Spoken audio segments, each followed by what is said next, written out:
کیوں مطلب بابا اس کا ڈر کیا بیٹھا ہوا؟ مطلب آپ مخلوق ہے، یہ بھی کہتے ہیں جناب ہوتی ہے، ہمارے گرد ہوتی ہے، انسان سے زیادہ ہے ابھی یہاں بھی ہوں گے، سن بھی رہے ہوں گے، دیکھو نا، یہ مطلب شریر بھی ہوتے ہیں اس میں، شریف بھی ہوتے ہیں، یہاں بھی ہوتے ہیں، آپ کر رہے ہو، آج آپ کر ہی رہے ہو تو کیا یہاں بیٹھے ہوں گے ابھی، بس یار کیا ہے یار، کیا نہیں ہے یہ، مطلب وہ کچھ ہوئے گا تو پھر کیا ہوئے گا؟ وہ چوتھی اعتکاف منزل سے پھینکا اس نے، اعتکاف نہیں تو وہ بدبخت مطلب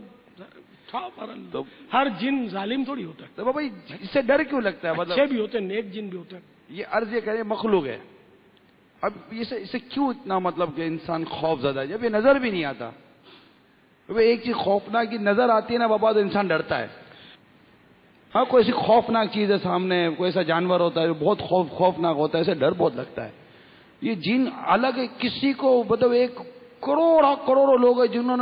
جن نے کبھی اس کو چھیڑا تک نہیں ہے، لیکن جب جن کی بات کرو بلکہ بولا نا ادھر گلی میں جن ہے تو وہ گلی میں بھی نہیں آتا. تو آخر یہ ہے کہ نہ نظر آتا ہے نہ کبھی چھیڑا ہے، بس اس کا نام کی دہشت ہے، دہشت جن ہے. اس کا کوئی حل بتائے بابا کہ یہ بچپن سے کوئی تربیت کی وجہ سے ایسا ہوتا ہے کہ بچپن سے ہی کوئی مطلب اس مخلوق کا ڈر اور خوف دل میں بٹھا دیا جاتا ہے، یا کوئی اور اسباب ہیں اس کے؟ بھوت پریوں کی کہانیاں تو بہت چلتی ہیں بچوں میں اور زیادہ دلچسپی سے پڑھی جاتی ہیں، سنسنی خیز ہوتی ہیں. جن اللہ کی مخلوق ہے، قرآن پاک میں بھی جن کا تذکرہ پوری سورہ جن ہے قرآن پاک میں. تو اس کا انکار تو کفر ہے، بعض لوگ انکار ہی کرتے تھے، جن کا انکار کفر ہے جو قرآن سے ثابت ہے اس کا وجود. شیطان کا انکار بھی کفر ہے وجود کے، تو اس کا بھی وجود ہے. جادو کا وجود بھی ہے، اس کے وجود کا بھی انکار کفر ہے کہ اس کا بھی یعنی کہ قرآن سے ثبوت ہے. وہ موسیٰ علیہ السلام کے مقابلے پہ آئی تھے نا جادوگر. یہ ایک وہ مخلوق نظر نہیں آتی. اب ان میں طاقتور بھی ہوتے ہیں، کمزور بھی ہوتے ہیں، اور شریر بھی ہوتے ہیں، شریف بھی ہوتے ہیں، مسلمان بھی ہوتے ہیں،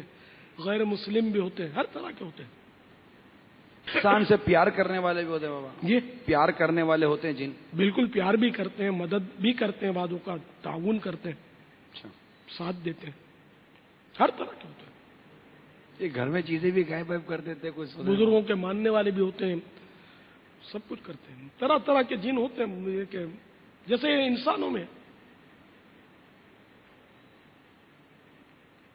تو ڈر و خوف کے بارے میں کچھ فرما بابا، اس سے ڈر و خوف کا کیا مطلب کہ ہونا چاہیے نہیں ہونا بس یہ چاہیے؟ کہ وہ قرآن پاک کا یہ حکم اگر راسخ ہو جائے نا ذہن و دماغ میں، وَإِيَّايَ فَارْهَبُونَ، اور مجھے سے ڈرو، اللہ تعالیٰ کا حقیقی معنوں میں خوف پیدا ہو جائے نا، پھر کوئی اللہ بلا نہیں ڈرا سکتے. مگر ہم بس یار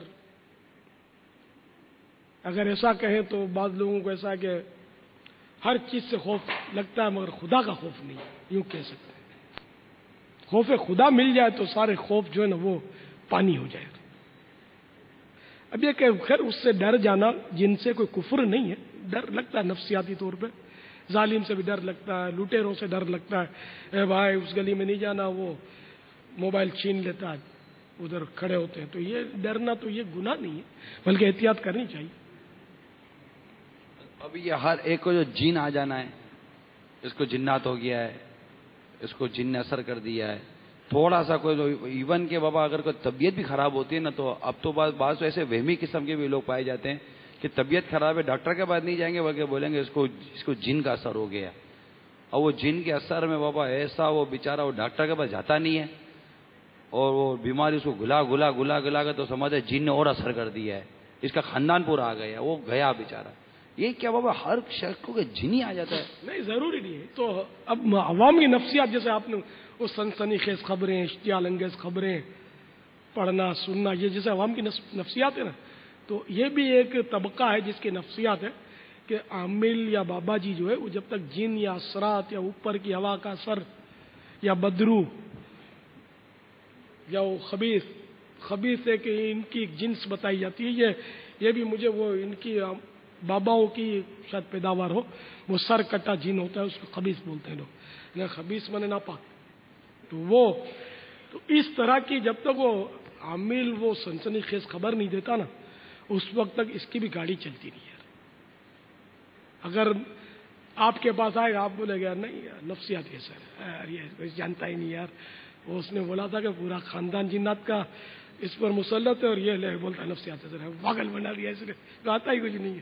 تو بابا جی کی دکان پھر یوں ہی چمکتی ہے، اور کالا بکرا لاؤ تو یہ لاؤ تو کالا مرغا لاؤ، ایک بھی اس میں پر سفید نہیں ہونا چاہیے تو وغیرہ تو وغیرہ۔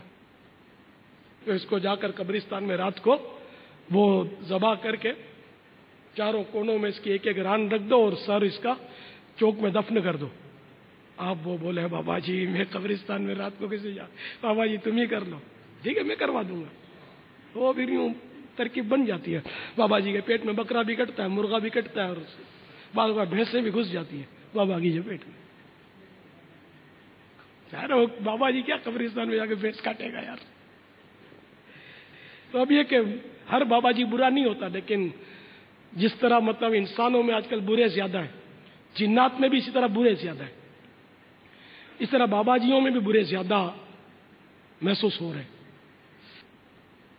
لوٹ مار زیادہ مچی ہوئی ہے، دنیا جھکتی ہے، جھکانے والا چاہیے، کیونکہ بابا جی اچھا وہی لگتا ہے جو فضا میں گھورے اور وہ ذرا وہ جھٹکے کھائے اور پھر اثرات بتائے اور یہ بتائے وہ بتائے، تو وہ بابا جی پر سواری آتی ہے اور وہ سوال جواب ہوتے ہیں، اس بہت سارے ڈرامہ بازیاں بھی ہوتی ہیں، تو اس طرح ہوتا ہے، چلتی ہے دکانداری سب کی، ہر جگہ نہیں چلتی، لیکن وہ پسماندہ ملکوں میں زیادہ پائے جاتے ہیں اس طرح کے بابا جی۔ یو کے یورپ کا پتہ چلا بابا وہاں بہت زیادہ ہے، معلوم ہوا ہے بابا، باقاعدہ اس پر وہ فیچرز وغیرہ بھی بنتے ہیں، وہاں بہت زیادہ ہے، اور یہ اس طرح کے مطلب پورے وہ میڈیا اس کو اچھال رہی ہوگی تو زیادہ ہو جائے گا، نہیں ہوگا تو کم ہے۔ آپ عرب ممالک میں چلے جائیں، عرب ممالک میں بہت کم ہے، وہاں پتہ ہی نہیں چلتا ان چیزوں کا۔ لیکن اس کا مطلب یہ نہیں کہ وہ جنات تنگ نہیں کرتے، جادو اثر نہیں کرتے، وہاں بھی ہوتا ہے۔ اب جو جنات کی ان ترکیبوں کو مانتا نہیں ہے تو وہ ڈاکٹروں کے بعد علاج کرواتا ہے، بیچارہ سر پٹا پٹا کے مر جاتا ہے، وہ ہوتا اثرات کی وجہ سے مرا، لیکن یہ سمجھتے ہیں کہ فلاں مرض میں مرا، بات تو وہی ہے۔ اسی طرح جادو کے اثر سے مر جاتے ہیں، وہ سمجھتے ہیں کہ اس کو مرض تھا۔ اس کے اب معلومات علم ایسا ہو کہ وہ بابا کوئی ایسی چیز آپ کے پاس یا کوئی ایسا آپ مدنی پھول ہو کہ اگر کسی کے ساتھ کوئی ایسا واقعہ ہو، بیماری لگ گئی، پریشانی لگ گئی، دنیا بھر میں چلا جائے، اچھا گھریلو جھگڑے ہیں، بے روزگاری ہے، نوکری مل نہیں رہی ہے، پریشانی ہو رہی ہے، دوست روٹ رہا ہے، بعض اوقات بابا ایک ساتھ عموماً کئی مسائل آ جاتے ہیں، اتفاقی طور پر بھی آ جاتے ہیں کہ ادھر نوکری چھوٹ گئی، ادھر بچہ بیمار ہو گیا، ادھر وہ گھر چھوڑ کر چلی گئی، تو ادھر وہ چلتے چلتے ٹھوکر لگی تو گر گیا، تو یوں سمجھتا ہے کہ اب میں ہر طرف سے لپیٹ میں آ گیا ہوں، یہ ہے وہ ہے، اور اس میں کوئی بیماریاں بھی لگ جاتی ہے تو بچہ الگ وہ تنگ کرنے لگ جاتا ہے۔ ایسی صورتحال میں آپ کیا سجیسٹ کرتے ہیں ہمارے مدنی چینل کے ناظرین کو، یہاں کے اسلامی بھائیوں کو، کہ ایسی کیفیات کے اندر ایک انسان کو کیا سوچنا چاہیے کہ کیا کیا ہو سکتا ہے؟ گھبرا جاتا ہے، پریشان کرنے والے مشورے دینے والوں کی بھی تعداد کم نہیں ہوتی۔ آپ اس معاملے میں کیا مطلب ماشاءاللہ اتنے سارے لوگوں سے ملنا جلنا اور علاج، روحانی علاج وغیرہ سب آپ کے اس میں زندگی کا حصہ رہا ہے، ہر طرح کا آدمی آپ کے پاس آیا ہوگا، آپ کیا مطلب ہمارے مدنی چینل کے ناظرین وغیرہ کو بتائیں گے؟ اللہ کی رضا پر راضی رہے اور علاج کرے، اس میں کوئی شک نہیں ہے۔ اب جیسے کہ اس طرح کے معاملات ہیں، بلکہ عام امراض بھی ہیں، اس میں بھی الحمدللہ اپنی مجلس بنی ہوئی ہے تعویذات کی، مجلس تعویذات کے دنیا کے کئی ممالک میں الحمدللہ اپنے وہ بستے کھلے ہوئے موجود، ان بستوں پر جا کر وہ تعویذات حاصل کریں۔ پھر یہ کہ بستہ نہیں ملتا مایوس نہ ہو، دعوت اسلامی کی ویب سائٹ جو ہے اس سے رجوع کریں، آپ میل کر دیں دنیا میں کہیں بھی، آپ کو میل کے ذریعے انشاءاللہ آپ کو تعویذات کی ترکیب ہو جاتی ہے۔ میل پر جو آپ کا ایڈریس ہوگا نا، اس کے ذریعے یا آپ کا جو پوسٹل ایڈریس ہوگا اس کے ذریعے آپ کو تعویذات بھیجے جا سکتے ہیں، یا آپ کو قریبی بستے کا ایڈریس دیا جا سکتا ہے۔ تو اس طرح یہ کہ آپ ہماری مجلس سے تعویذات سے رجوع کریں، بالکل یعنی کہ مفت میں ہمارے یہاں علاج ہوتا ہے، اور غمخواری اجتماعات جگہ جگہ کیے جاتے ہیں، اس میں بھی ہاتھوں ہاتھ استخارے ہوتے ہیں، تعویذات پیش کیے جاتے ہیں، اور لاکھوں لاکھ مسلمان جو ہے